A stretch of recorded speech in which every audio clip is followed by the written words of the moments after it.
Olá, pessoal! Hoje apresentaremos para vocês um tema muito importante em imaginologia: tipos de métodos de imagem, quando são recomendados e se tem risco em realizá-los. Sabemos que existem vários métodos de imagem disponíveis hoje em dia. Nós apresentaremos para vocês 4 principais métodos: a radiografia, a tomografia computadorizada, a ressonância magnética e a ultrassonografia. E eles são divididos entre os que têm radiação ionizante e os sem radiação. Primeiramente, vamos explicar rapidinho os ionizantes, a radiografia e a tomografia computadorizada, carinhosamente apelidada de TC. Falando um pouquinho sobre a radiografia, ela é um exame onde raio-x atravessa o corpo do paciente e marca um filme. Porém, as estruturas do nosso corpo têm densidades diferentes.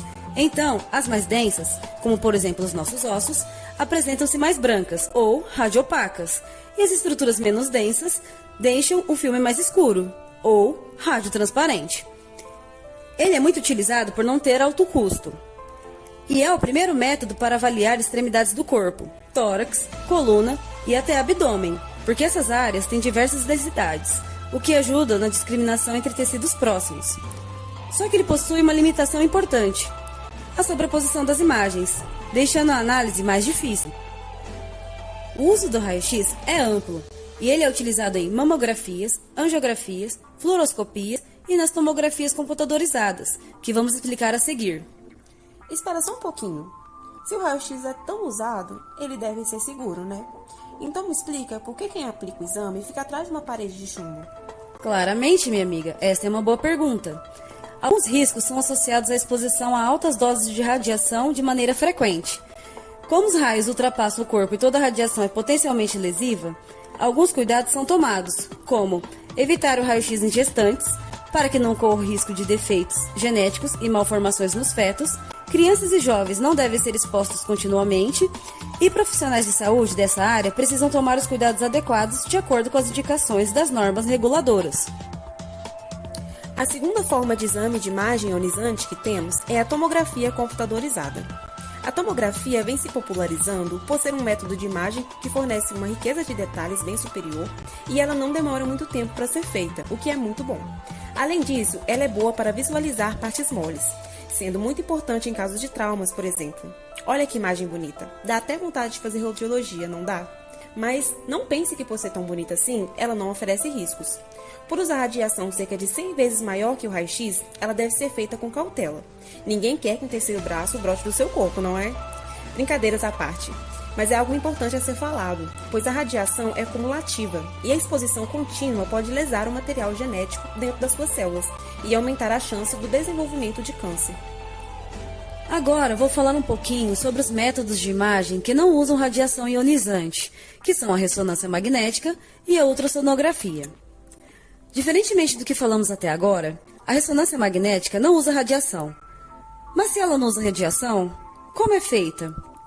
As ressonâncias magnéticas funcionam como ímãs que produzem um campo magnético que força os prótons presentes no corpo humano a se alinharem. Uma corrente de radiofrequência é pulsada através do paciente e, quando é desligado, os sensores de ressonância magnética são capazes de detectar a energia liberada conforme os prótons se realinham com o campo magnético. Interessante. Mas esse exame é usado para quê? Outra boa pergunta, minha cara. Por ser um exame que confere muita nitidez, principalmente quando estamos analisando partes moles, é muito utilizado para avaliar articulações, cérebro e coluna vertebral, por exemplo. Entendi. Mas quais são os riscos de fazer esse exame? As principais complicações que podemos ter na ressonância magnética devido à necessidade do uso de contraste em alguns exames e pacientes com insuficiência renal avançada ou que possuem reação alérgica ao contraste gadolínio não podem fazer uso. Como é gerado um campo magnético, na sala não podemos ter nada que tenha ferro na sua composição, então devemos nos atentar para implante coclear, alguns tipos de clipes usados para neurismas cerebrais, alguns tipos de bobinas metálicas colocadas dentro dos vasos sanguíneos, desfibriladores cardíacos e marca-passos, pois podem sofrer interferência e serem desprogramados, válvulas cardíacas artificiais, portas de infusão de drogas implantadas, membros artificiais ou próteses articulares metálicas, estimuladores nervosos implantados. Lembrando que a ressonância magnética tem um custo elevado, o que dificulta a solicitação desse exame. mas parece ser apertado e fechado dentro do aparelho. Sim, é um pouquinho apertado. Mas se você tem claustrofobia, que é o medo de espaços fechados, ou ansiedade, você pode solicitar a sedação para realizar o exame. Por último, vamos falar um pouco sobre a ultrassonografia. A ultrassonografia é um método que utiliza o som para obter a imagem. Isso mesmo, usamos ondas sonoras através de um transdutor e a imagem é produzida através da reflexão. Ela é muito utilizada para ver o trato vesículo-biliar, como por exemplo em pesquisa de obstruções e cálculos. Ela também é utilizada para visualizar o trato urinário, para pesquisa de cálculos ou anomalias e em exames de imagens dos órgãos reprodutores femininos. Mas e aí, quais são os riscos da ultrassonografia? Boa pergunta. O melhor de tudo é que a ultrassonografia não tem contraindicações. Por isso, esse é um método de escolha para gestantes em todo o acompanhamento pré-natal. Olha só como o bebê fica à vontade e tranquilo durante o exame. Mas, como podemos ver, a imagem não é tão clara. Por isso, a ultrassonografia é um método que exige profissionais capacitados para interpretar e realizar o exame. A única coisa chata nisso tudo é que, embora seja um método de imagem muito seguro, ele não consegue fornecer detalhes que outros exames possam fornecer em determinadas partes do corpo.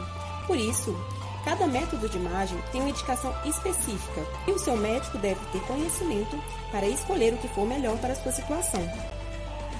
Nosso grupo é composto por Ana Flávia, Bárbara Rodovalho, Camila Alves, Caroline Marques, Júlia Braga, Juliane de Oliveira e Maria Eduarda. Aqui temos as nossas referências. Muito obrigada!